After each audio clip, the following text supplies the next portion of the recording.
पथवारी माता की कहानी। तो दोस्तों, शीतला सप्तमी के दिन माँ शीतला के साथ साथ पथवारी माता की पूजा का भी विधि विधान है।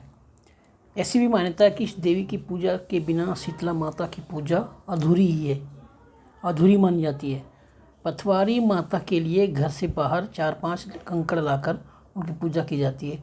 साथ ही इस दिन शीतला माता की कथा के बाद पथवारी माता की कथा सुनना बहुत ज़रूरी माना जाता है ना। तो आइए हम इस वीडियो में पथवारी माता के 2 कहानी सुनेंगे और उस कहानी का अपने जीवन में उतारने की कोशिश करेंगे, है ना। तो जैसा कि मैंने बताया ना कि शीतला माता की कथा सुनने के पश्चात पथवारी माता की कथा सुनने की परंपरा है। जब तक पथवारी माता की पूजा नहीं होती, शीतला माता की पूजा अधूरी मानी जाती है। ठीक है, तो शीतला सप्तमी के दिन इनका भी पूजा होता है, पथवारी माता के बाद, शीतला माता के बाद इनका। ठीक है, तो पथवारी माता की पूजा क्या करना है। पथवारी पूजा के लिए माता के लिए घर के बाहर से 4-5 कंकड़ लाकर उनकी पूजा होती है। पूजा से पहले इन्हें अच्छी तरह से धो लेना होता है। इसके बाद रोली, चावल, मूली, मूंग, मेहंदी, दूध, दही, रबड़ी, ठंडी व्यंजन आदि से भोग लगाया जाता है ना। आइए अब कहानी जानते हैं। एक बार पाल माता, पथवारी माता और विनायक जी में खुद को बड़ा के चक्कर में झगड़ा हो गया। वो तीनों आपस में झगड़ने लगे। पथवारी माता बोले हम बड़े हैं, पाल जी बोले हम बड़े हैं, विनायक जी बोले हम बड़े हैं। तीनों झगड़ने लग गए। अब को फैसला कौन करे वहाँ पे। तो उधर से एक पंडित ब्राह्मण का लड़का गुजर रहा था। तीनों ने क्या किया, वो ब्राह्मण के लड़के को बुलाया कि आप इधर आओ, हम फैसला करो। अपने आप एक दूसरे के बड़ा साबित करने के लिए चक्कर में हम लोग विवाद बढ़ गया है ना। तो ब्राह्मण का जो बच्चा उधर से गुजरा, तीनों ने उसे रोक लिया और कहा कि तुम बताओ हम तीनों में से बड़ा कौन है।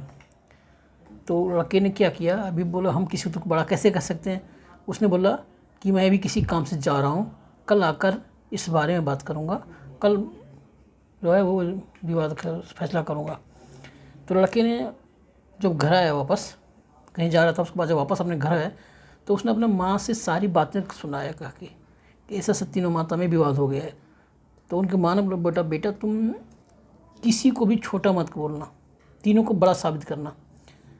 ठीक है, तो अगले दिन ब्राह्मण लड़का जब उधर से गुजरा तो पाल पथवारी विनायक जी के पास पहुंचा। उसने कहा, पाल माता आप तो हर व्यक्ति से बड़ी हो, सभी व्यक्ति आते हैं, स्नान ध्यान करते हैं और आते समय पैर की ठोकर दे जाता है, फिर भी आप किसी को कुछ नहीं बोलती।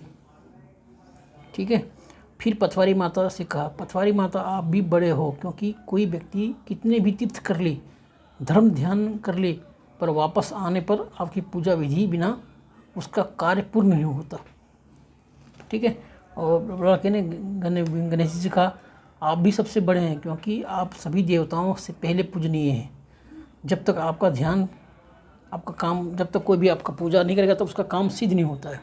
ठीक है, तीनों प्रसन्न हो गए और बोले, बालक तूने अपनी चतुराई से हम तीनों को ही बड़ा कर दिया है, हमारा आशीर्वाद सदा तेरे साथ रहेगा। ऐसा कहकर उन्होंने जौ के कुछ दाने लड़के को दिए। जो नहीं होता है, उसको दाने लड़के को दे दिया।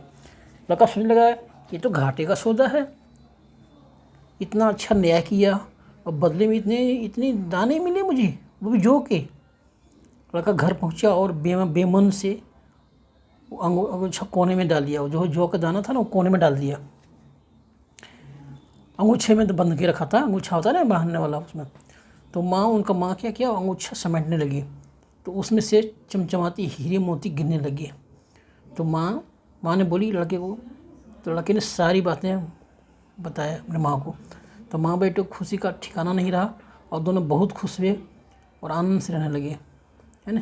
तो इसी प्रकार अगर आप पथवारी माता, विनायक जी महाराज की जैसे पूजा करोगे तो आपके घर में भी ऐसे धन संपत्ति की बरसात होगी।